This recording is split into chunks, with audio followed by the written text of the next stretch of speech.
नमस्कार। इन खबर में आपका स्वागत है। सुप्रीम कोर्ट ने घरेलू हिंसा अधिनियम के तहत आज एक ऐतिहासिक फैसला दिया है। उसने साफ कर दिया है कि सिर्फ इतना ही पर्याप्त नहीं है कि यदि किसी महिला पे घरेलू हिंसा होती है तो उसे पति द्वारा स्व अर्जित मकान में ही रहने का अधिकार है, बल्कि पति के माता पिता यानी सास ससुर या पुश्तैनी मकान में भी उसे रहने का अधिकार है। अब सवाल ये पैदा होता है कि आखिरकार ये कहाँ से भ्रम पैदा हुआ कि महिला जो पति के साथ रहती है सिर्फ पति के ही घर में रह सकती है घरेलू हिंसा अधिनियम के तहत, जो कि 2005 में बना था। दरअसल ये मामला बत्रा मामले में पहले भी सुप्रीम कोर्ट में आया था। उसमें सुप्रीम कोर्ट की 2 जजों की बेंच ने ये फैसला दिया था कि जब घरेलू हिंसा का मसला हो तो महिला को सिर्फ अपने पति के घर में रहने का अधिकार है। इस फैसले को अशोक भूषण की 3 सदस्यीय बेंच ने पलट दिया, यानी कि सुप्रीम कोर्ट ने अपने ही फैसले को पलट दिया है और अब कहा है कि सिर्फ पति के ही घर में नहीं या उसके स्व अर्जित संपत्ति जो भी है उसी में नहीं, बल्कि कोई पुश्तैनी मकान हो या पति के माता पिता यानी सास ससुर द्वारा बनवाया गया हो उनका मकान हो, उसमें भी बहू को रहने का अधिकार है।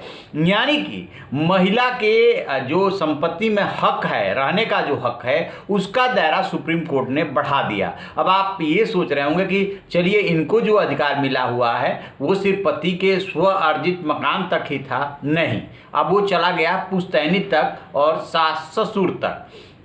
दरअसल है क्या, महिलाओं को के अधिकारों के संरक्षण के लिए बहुत सारे एक्ट बने हुए हैं। उसी में दहेज उत्पीड़न एक्ट भी है, जिसमें कि महिलाओं को सुरक्षा प्रदान करता है कि दहेज लाने के लिए कोई प्रताड़ित करता है तो आप उसमें जा सकते हैं। ठीक इसी तरीके से वो तो बहू के साथ लागू होता है, लेकिन डोमेस्टिक वायलेंस एक्ट में क्या होता है कि सारी महिलाएं कवर होती है। माता पिता भाई बहन, रिश्ते में कोई भी महिला ऐसी हो जो रिश्ते में लगती है और उसके साथ कहीं पे भी यदि वायलेंस होता है, हिंसा होती है, तो वो रिपोर्ट दर्ज करा सकती है। और सिर्फ वही नहीं, कोई भी सूचना दे सकता है कि इस महिला के साथ घरेलू हिंसा हो रही है, लिहाजा इसमें एक्शन होना चाहिए। ये दायरा इसलिए इतना बड़ा किया गया ताकि किसी महिला को प्रताड़ित न किया जा सके, उसके साथ मारपीट न की जा सके। इसी क्रम में जब ये मसला होते हुए बत्रा मामले में सुप्रीम कोर्ट पहुंचा था तो सुप्रीम कोर्ट ने उसको क्लियर किया कि पति के स्व अर्जित मकान में बहू यानी कि महिला रह सकती है, लेकिन अब उसका दायरा बढ़ा दिया। तो इसलिए यहाँ से देखेंगे तो ये बड़ा फैसला माना जा रहा है, क्योंकि सुप्रीम कोर्ट ने अपने ही 2 सदस्यीय बेंच का फैसला पलट दिया है। तो आप रहिए बाखबर, देखते रहिए इन खबर। इन खबर चैनल को सब्सक्राइब करें